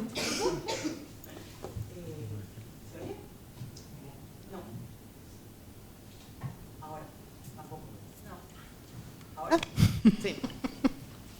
Ahora sí. Ahora sí. Vale, 3 preguntas. Una, no sé si en Migro-Europe tenéis, o sea, si estáis investigando lo que comentabas del negocio de la xenofobia y si tenéis datos más recientes en concreto de Ceuta y Melilla y de las empresas que están haciendo negocios con la frontera sur. Segunda pregunta, ¿hasta qué punto no hay también un cierto interés en mantener a mucha gente en una situación de vulnerabilidad extrema, como pueda pasar en los campos de Calabria, en San Ferdinando, o en los campos de la Fresa de Huelva? Y en tercer lugar, tú hablabas de la importancia de lo jurídico y yo no sé hasta qué punto, o sea, hablamos del Pacto Global de Migraciones y hablamos de la Agenda 2030 que no son vinculantes jurídicamente, mientras que tenemos otras herramientas o otros instrumentos internacionales que esos son vinculantes jurídicamente, pero que ya no están en la palestra o de los que ya no hablamos permanentemente mientras hablamos de estos otros. Puede ser, tomamos otra pregunta. Vale. Tomamos la otra y contestamos a todas. Muy buenas tardes, mi nombre es Fran Morenilla, yo soy abogado de oficio en llegadas marítimas en Almería y abogado de Cruz Roja. Y quería plantearos 2 cuestiones. Al hilo de la sentencia del asunto IRSI, sí que me gustaría que valorarais o que si pudierais comentar, si conocéis la situación que se vive en el mar de Alborán en cuanto a los recortes que ha habido en salvamento marítimo. Y si, no sé si conocéis un poco, imagino que sí conocéis un poco esa sentencia del asunto IRSI, ¿en qué medida consideráis que los hechos o la vulneración del Convenio Europeo de Derechos Humanos en el asunto IRSI no se está produciendo igualmente en el mar de Alborán cuando una embarcación de salvamento marítimo custodia a unos inmigrantes en zonas de rescate, digamos, neutrales o de competencia marroquí, a la espera de que vengan la gendarmería marroquí o los guardacostas marroquí para devolverlos a costas marroquíes, ¿no? Me gustaría que valorarais eso porque, a mi modo de ver, los presupuestos fácticos son muy similares a los del asunto IRSI. Eso por un lado. Y segundo, me gustaría también que valorarais las novedades, que yo por lo menos tengo mucha esperanza en eso puesto.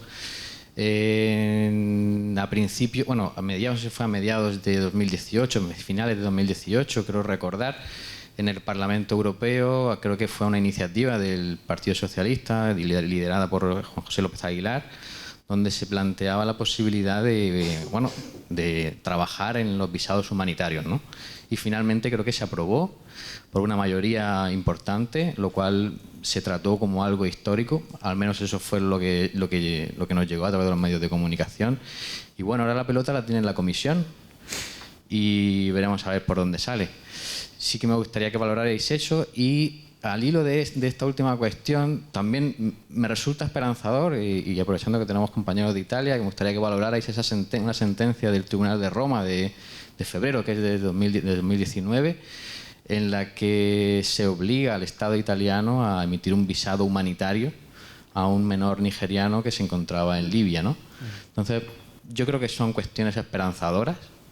Yo al menos lo quiero pensar así, porque si no, no me dedicaría a esto. Y creo que es una manera de abrir vías legales, ¿no? Que al fin y al cabo yo creo que es la única solución que tenemos para solucionar el problema del Mediterráneo. Yo creo que ya tenéis deberes, ¿no? Pues... Si quieres empiezo de las tuyas. Mira, lo que está pasando en el mar de Alborán, los recortes a salvamento marítimo son evidentemente dentro en este sistema, ¿no?, que están llevando adelante de apagón informativo, antes que todo. Pasó en Italia, está pasando con salvamento marítimo. Recortes en el hecho de que no pueden salir. Yo estaba allí cuando empezaron a decir que ya no podían salir a patrullar, ya podían salir solo por llamada. Esto quiere decir dar más tiempo a que los libios, que los marroquíes lleguen. Y luego lo que está ocurriendo, o sea, quedarse allí, esperan que lleguen los marroquíes, pero lo sabes tú. Lo sabes tú, lo sé yo, no lo sabe nadie. Pero sí que es muy importante y dar pasos jurídicos hacia ello, porque evidentemente se están haciendo devoluciones en calientes. Y aquí en España, desgraciadamente, pues con el tema de las devoluciones en caliente lo tenemos como muy fácil. Pasa en la valla y está pasando en la mar. Con un punto muy grave, que en la mar el riesgo de pérdida de vida humana pues es muy grave. Mientras en tierra las devoluciones en caliente pues tiene que acatar solo el hecho de las devoluciones en caliente en sí y todo lo que quiere decir no dar paso a la protección o el cuidado de la persona o cualquier digamos análisis de las condiciones de esta persona en el mar. El hecho de que no se rescaten personas es violaciones de todas las convenciones que hemos dicho antes. Entonces seguramente es muy importante dar pasos hacia ello y denunciar delante de los organismos competentes, ¿no? Esto es lo que está ocurriendo en el mar de Alborán. El tema de los visados humanitarios, ahora veremos, ¿no?, lo que ocurrirá en Europa, o también del visado que ha estado dado a este chico que estaba en Libia, son los pasos esperanzadores que se están llevando adelante. Hay organizaciones en Italia que están llevando adelante corredores humanitarios y esto es un primer paso. Evidentemente los números son muy pequeños todavía, ¿no? Se tienen que fomentar. De un lado, esta es la vía para que las personas puedan viajar de una manera segura. Habría que asegurarse también cómo es la recogida de los datos y cómo se donan estos visados, pero evidentemente yo creo que esta es la vía. Mientras tanto, no se puede obviar que las personas están intentando huir de toda la manera y hay que proteger sus vidas, ¿no? Entonces, yo creo que sí que es muy esperanzador. Entonces, quizá es justo esto. Hay que seguir fomentando, hay que seguir pretendiendo que la solución. No podemos solo estar en el lado de quejarnos de lo que están haciendo y de lo que están produciendo, sino que sí, evidentemente, tenemos que fomentar el hecho de que se desarrollen pues, prácticas sostenibles de migración y que se pueda, pues, evidentemente, mantener una migración controlada, porque ahora parece que voy a decir algo de derecha, ¿no? No soy de derecha, o de extrema derecha. O sea, la migración controlada, porque el problema es que luego si ocurre algo, pues personas que han entrado y que están por la calle, por ejemplo en Roma, y que antes estaban en un centro, pues no se sabe quiénes son estas personas. No sabe lo que se está ocurriendo. Y entonces los crímenes no se pueden perseguir. Porque las personas que cometen crímenes no son migrantes, son criminales. Y entonces, el hecho de crear otro estatuto, que no es ser la persona, sino crear un estatuto o algo que sea muy nebuloso, que no existe una entidad allí que no sabes quién es, pues esto crea unas dificultades muy grandes. Entonces, evidentemente, tenemos que crear las condiciones para que las personas no corran su riesgo, que no se repitan los que ya ha pasado con el caso Irsi y se está repitiendo en Libia y se está repitiendo aquí en el mar de Alborán, y está claro, y evidentemente, pues dar pie a corredores humanitarios, ¿no? Sí, sobre la cuestión del visado humanitario, no quiero ser negativa en ese sentido. Yo estaba en Bruselas a la época, antes de la discusión en el Parlamento Europeo, algunas asociaciones bélgicas han hecho un recurso a la Corte de Justicia de la Unión Europea por una familia de sirios para que obtenga un visado humanitario desde el Líbano.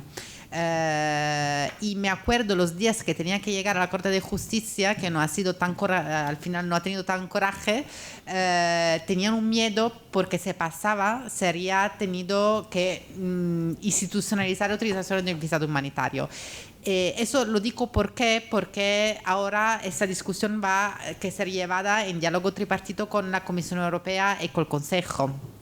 Y que el Consejo no tiene ninguna gana que algo relacionado al visado humanitario pueda pasar. Y podemos tomar un ejemplo del reglamento Dublín. Nosotros tenemos un reglamento, bueno, el reglamento dublino es uno, no lo hemos hablado mucho hoy, pero es una de las causas de esta errancia continua de migrantes que llegan a Italia, se van a Norvegia, se han devuelto, salen del sistema de acogida, bueno, de esa errancia que consigue toda una serie de fracasos psicológicos y humanos. El Parlamento, aunque no fuera revolucionario, había encontrado un acuerdo. Y este acuerdo por el reglamento Dublín no ha tenido una actuación, no ha sido actuado a nivel del Consejo, no se ha tenido el acuerdo a nivel del Consejo. Entonces, bueno, sigo con el lado positivo, que es un elemento positivo, pero tengo mucho miedo que todo esto, una vez que llegue al Consejo o a la Comisión, puede ser disminuido porque la Comisión, el problema ahora a nivel europeo es muy simple. Bueno, tenemos un Parlamento Europeo que intenta hacer cosas y tenemos una Comisión Europea que está completamente al lado de la decisión del Consejo. Ante la Comisión tenemos una especie de papel de balance. Ahora la Comisión, por miedo que al Consejo todo va a ser bloqueado, tiene mucho más, saca documentos que es mucho más cercano de la idea de los Estados miembros, entonces de los distintos Salvini, Orbán, a que sea. Entonces, bueno, tenemos que ver este pasaje, pero viendo el ejemplo de Dublín, tengo un poco de miedo. Yo quería solo añadir esas cuestiones. Bueno, Marruecos es uno de los ejemplos más lejos en la historia de externalización de frontera. Además que Marruecos es muy bueno a negociar y a tratar con la Unión Europea, con España, según el interés que tiene al momento, ¿no? De abrir, cerrar su frontera, de hacer redada, de volver a Ujda. Entonces, bueno, ejemplo muy interesante de externalización de frontera. Existe, bueno, para mí absolutamente, estamos en lleno caso Irsi. Existe otro elemento, ¿no? Tenemos una agencia europea de control de frontera, la agencia Frontex, que tiene colaboración con Guardia Costera marroquí, que está, de hecho, con la operación aérea frente de la costa de Senegal. Eso solo para decir de otra violación de los derechos humanos que estamos cometiendo. Existe el artículo 13 de la Declaración Universal de los Derechos Humanos, que dice una cosa muy simple. Cada persona tiene el derecho de salir de su país. Luego, a entrar, tenemos toda la reglamentación. Al salir, existe un derecho humano de salir. Con todo ese bloqueo, con la colaboración de Marruecos, con la colaboración de Frontex con Senegal, de hecho se está violando sistemáticamente el artículo 13 de la Declaración de los Derechos Humanos. Entonces estamos, claro, en una violación sistemática. Y me parece, si no me equivoco, que España ha sido condenada por la Corte Europea de los Derechos Humanos por devolución caliente en La Haya. Bueno, me parece que será también un poco olvidado. Sí. Parece que también eso será un poco olvidado. Y la misma cosa lo que pasa en Italia, tenemos IRSI, pero ahora se hace lo que llamamos devoluciones by proxy, devolución por procura.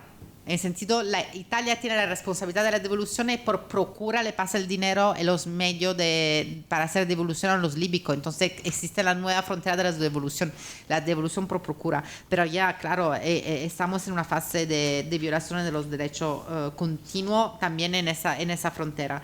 Sobre las cuestiones de los negocios de frontera, yo lo trabajo por la asociación italiana por la cual estoy trabajando. Acabamos de sacar un informe que es la asociación ARCI. Estamos más trabajando sobre la frontera invisible.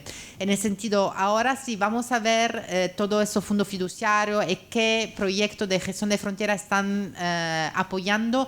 No son más la valla, que bueno, la valla tampoco tienen miedo que la gente diga no, la valla, las fronteras, los muros, son las fronteras invisibles. Entonces, toda esa medida de control de biométrico, de recogida de datos, de biometrización, que es un comercio enorme, que luego, por supuesto, lo juntan las cuestiones electorales, con las cuestiones migratorias, y por ejemplo eso lo está llevando en algunos países Civipol, que es una industria media de Estado francés y media privada. Otra organización, lo siento decirlo, pero es verdad, que se está mucho involucrando en ese negocio de los biométricos es la OIM, la Organización Internacional de las Migraciones. Aparte todas las devoluciones, los retornos voluntarios están muy involucrados en la construcción de puntos de frontera en el norte del Níger de control y de biometrización. Eso es un poco un negocio mucho más desarrollado y mucho más invisible, de la frontera invisible, pero que es de verdadera actualidad. Y bueno, sobre el vínculo jurídico, es muy complicado porque de hecho se hace un recurso, los gobiernos son condenados, algunos lo respetan, otros no lo respetan. Eso no significa no intentarlo. Yo creo que estamos en una fase política en la cual es necesario intentarlo todo, de todas las maneras posibles, que sea de manera política, que sea de manera de denuncia, que sea de manera jurídica, que sea de alianza. Por ejemplo, os invito aquí a intentar de hablar con el gobierno español para que se haga presión a nivel de consejo, porque si lo que deciden todos son Salvini y Orbán, lo vamos a ver muy mal en España como en otros países. Entonces, bueno, es una manera también de hacer presiones para que se acuerden un poco de la socialdemocracia, de su origen, con lo cual se decía, pero a encontrar alianza creo que también es una manera para hacer presión y para acordarnos que está muy bien que pasan las cosas al Parlamento Europeo, pero luego se bloquean a la Comisión y al Consejo, no va a cambiar nada. Y lo de Dublín ha sido un fracaso político muy, muy grave que además acumula la situación de Italia, España y Grecia con los estados que dicen, bueno, quedáis ahí, está muy bien. Y yo creo que en eso tendremos que juntar las fuerzas de los países sur e intentar otra vez una batalla importante para abolir o por lo menos cambiar el reglamento Dublín. ¿Más preguntas?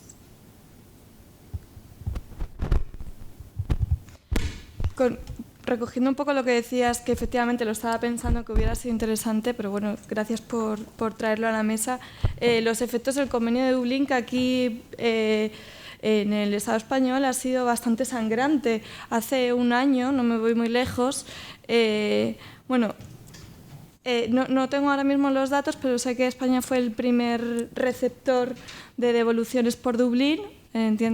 Dublín es el reglamento europeo que entiende que es el gobierno, el Estado responsable de llevar a cabo la solicitud o la petición de protección internacional donde esta persona ha dejado su huella, ¿no?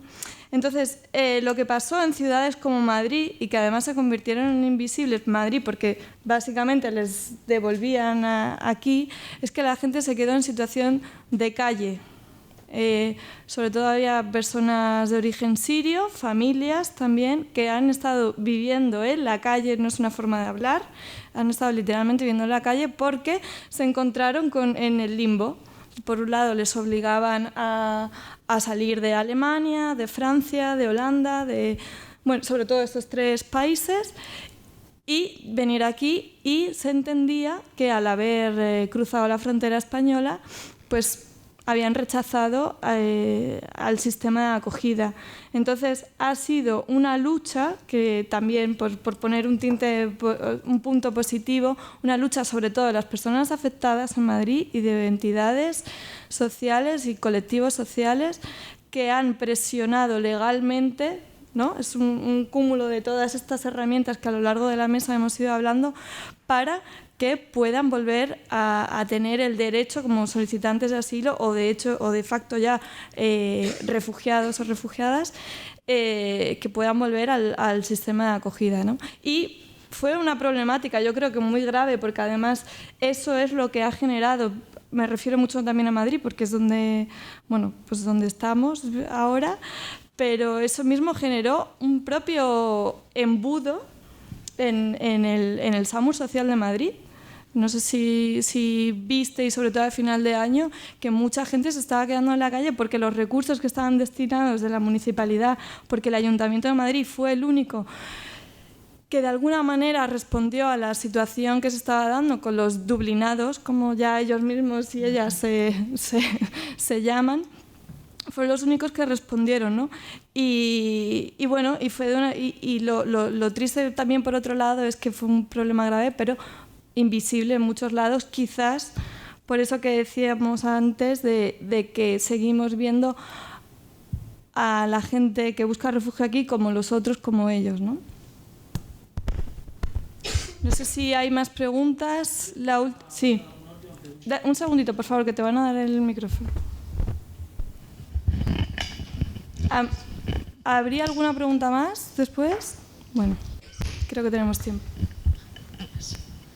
Bueno, por tratar un poco el tema local, como ha dicho ella ahora mismo, bueno, quería saber la opinión de los miembros de la mesa sobre la muerte de Samba Martínez, aquí en Madrid, en España, en un CIE. Entonces me gustaría saber cómo la opinión que os merece la muerte de esta inmigrante ilegal y que se le negó los cuidados sanitarios y que bueno, tenía VIH y se negaron en este CIE los cuidados sanitarios, bueno, pues para que me dijeran vuestra opinión y la opinión que le merecen estos centros de internamiento.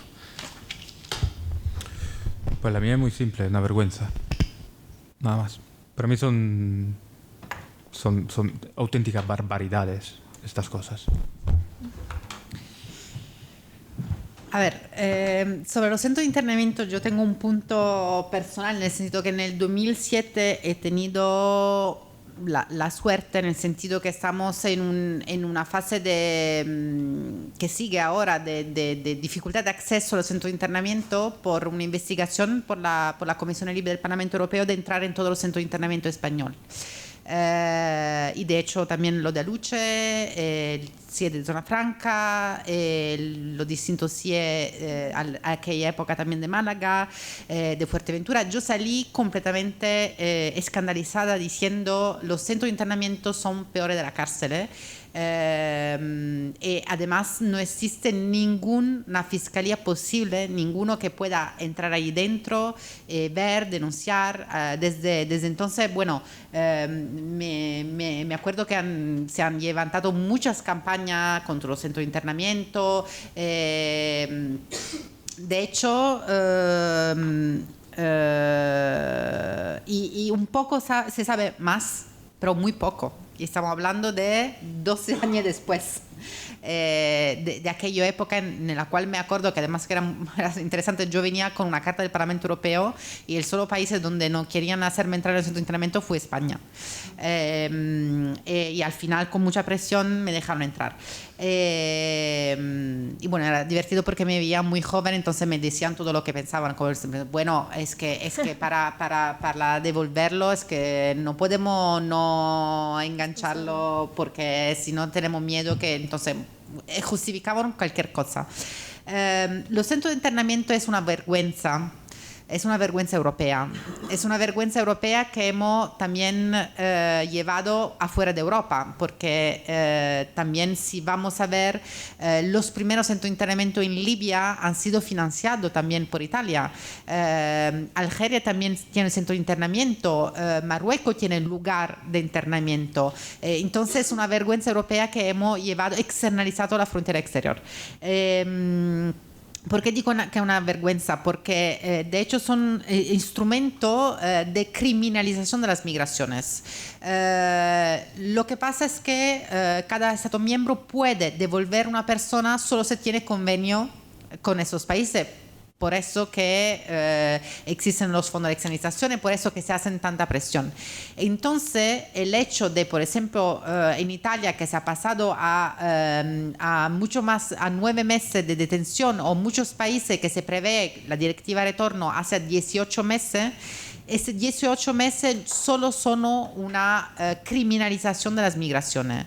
Es una manera para punir a alguien del hecho de ser migrantes. Y eso es un verdadero problema, porque de hecho si la devolución se hace en unos días, porque existe convenio.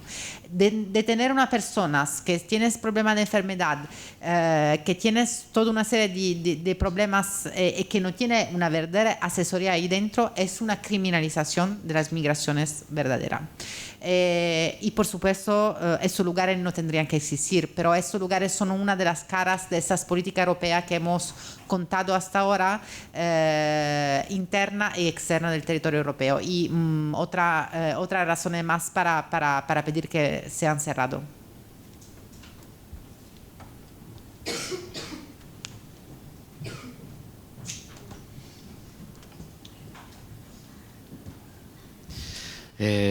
Yo aprovecho el foro, yo sé que igual me estoy excediendo, pero no sé. Yo vengo de Almería y nosotros hacemos esas audiencias previas de internamiento, ¿no? Y cuando hablamos de la vergüenza que es un CIE, quizás los que estáis en sitios donde hay CIE no conocéis el mecanismo por el cual una persona llega hasta ese sitio en el que hay un CIE. Todo eso está regulado. Pues hay normativa de leyes orgánicas y hay derechos fundamentales que hay detrás, que hay antes de que se acuerde un internamiento. En la práctica, vemos que una persona llega a un CIE con un auto de internamiento dictado por un juzgado de instrucción, un juzgado de guardia, que dice que esa persona pues, que se va a proceder a su devolución porque no existe ninguna circunstancia especial de arraigo, no existe ninguna situación excepcional que lo impida. Y como policía lo ha propuesto, pues el juez lo confirma. Y llegan al centro de internamiento con un documento que dice que efectivamente una autoridad judicial ha revisado esa propuesta de internamiento y ha decidido ingresarlo. Ese es el papel.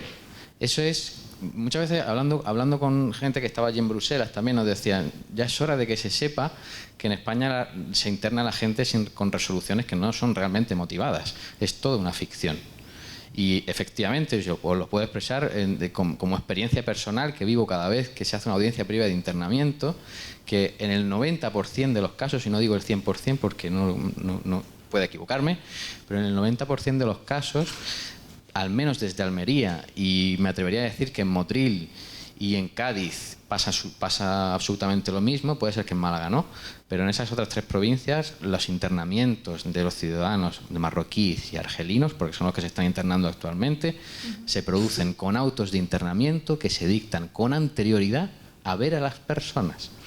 Es algo totalmente ilegal que vulnera el derecho fundamental a la tutela judicial efectiva, genera una indefensión totalmente clara y podría incluso ser hasta un delito de prevaricación. Cuando un juez dicta un auto de internamiento sin haber escuchado a la persona que va a internar ni haber escuchado al Ministerio Fiscal acerca de esa propuesta de internamiento, lo que se está produciendo no es otra cosa que un acto totalmente ilegal.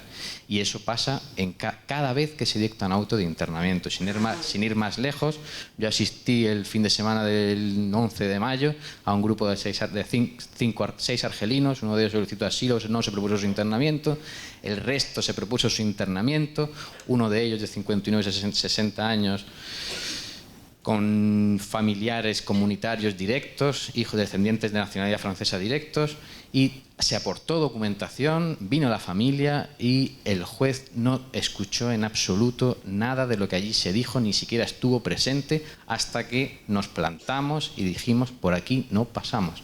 Y se lió un espectáculo en los calabozos, porque tampoco se celebran vistas, porque es analógicamente el trámite es como una prisión preventiva, es una vistilla, debería producirse en una sala, delante de su señoría, delante del fiscal, y sin embargo aquí se hace delante de un funcionario. Y si no te plantas y si no exiges que se cumpla la legalidad, al final todo entra en la maquinaria y te llega aquí una persona internada sin que la haya visto un juez. Y eso pasa en el 90% de los casos. Es muy triste, pero es la realidad. Y aprovecho el foro para que se conozca, ¿no? Y, en fin, era solamente eso. Había presentado el informe del Servicio de Jesuitas de Migraciones del CIE 2018 de los datos que habían recopilado, y uno de los más llamativos era que el propio gobierno español reconocía que habían ingresado en los diferentes CIE en España a 89 menores. Según pues los testimonios que habían recopilado concretamente el SJM, contaban con una cifra un poquito más elevada, pero bueno, 89 menores dentro de un CIE ya me parecen alarmantes.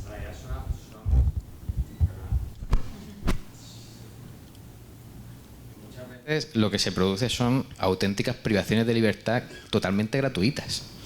A principios de esta semana han llegado a Almería 5 mujeres y 10 hombres de origen tibetano.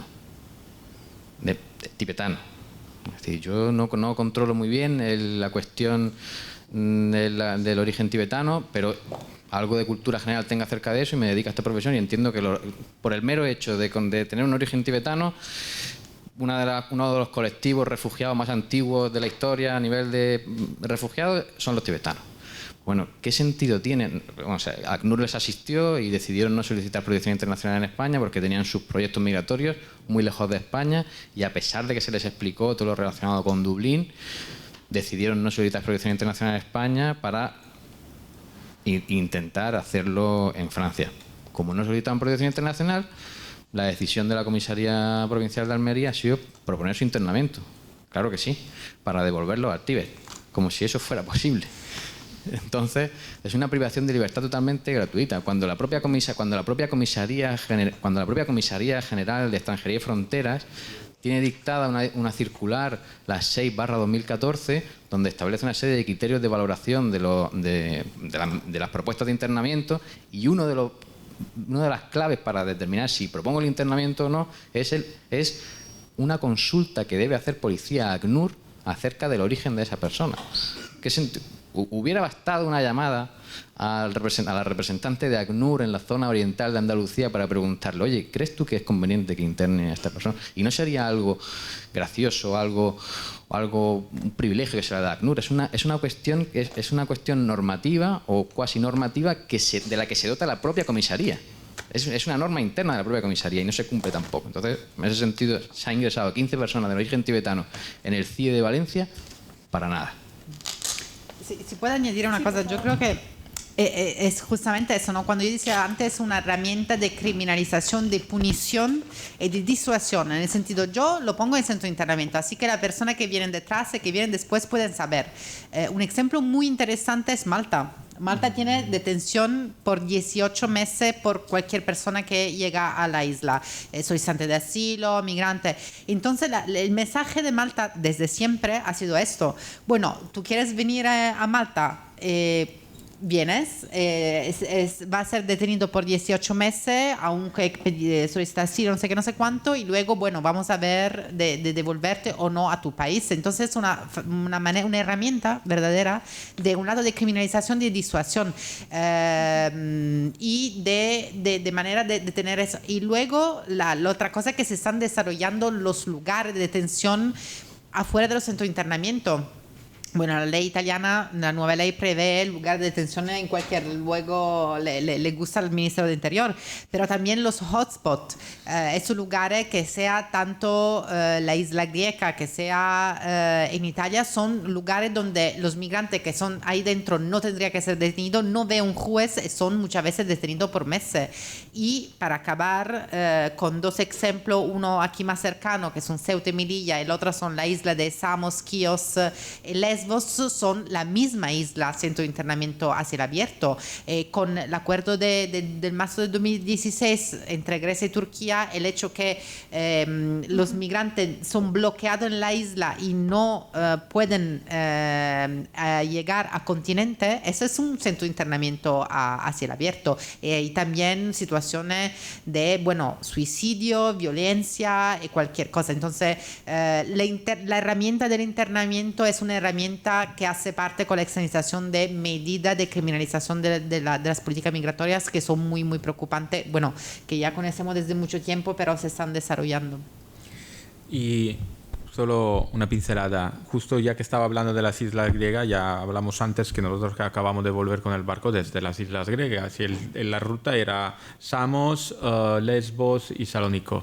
Entonces llegamos a Samos, entramos a puerto, después de 2 horas nos hicieron salir, llevábamos 20 toneladas de material humanitario para desembarcar, ya pactado con las organizaciones allí y según requerido de las necesidades que nos habían pedido, y era desde comida a mantas, a bicicletas, a material médico y champúes y todo ello.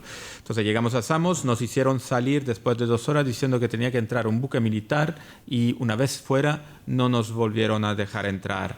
Nos movimos a Lesbos diciendo, bueno, desembarcaremos en Lesbos. En Lesbos hemos estado casi un año, conocemos muy bien el puerto, el único lugar en el cual nuestro buque no cabía, nos los dieron.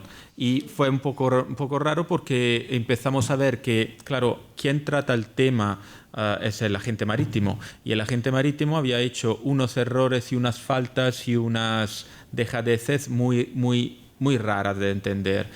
Vimos que pues ya no nos daban otro lugar para entrar y el puerto estaba vacío. Estuvimos fuera una semana.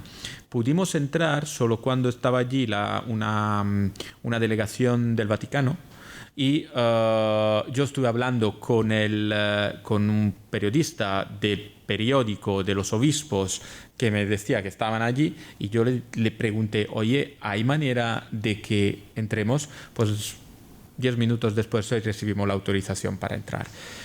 Después de ello desembarcamos todo, pero aparte en esta semana que estuvimos afuera tuvimos que pagar el IVA que ya habíamos pagado en España y no nos explicaban el por qué, pero dijimos, bueno, la pagamos porque igual pediremos a España que nos la devuelva, no pasa nada. Pues tuvimos que preparar unos documentos que no eran necesarios, pero nos los pidieron. No había manera de hacer algo después de las 2 porque a las 2 cerraban las oficinas y normalmente nos daban audiencia a la 1:15. Vimos todo ello y entendimos que lo que estaba ocurriendo es justo esto. Te mueves allí, pones el foco de atención sobre los casos que está pasando pues, en la isla. En Samos la situación es muy grave. Ha habido casos en invierno de congelación. Hay unos casos muy graves de suicidios de menores en Moria, muy graves. Y entonces, claro, pues entendimos todo. Y son campos gestionados por la Unión Europea, ¿no?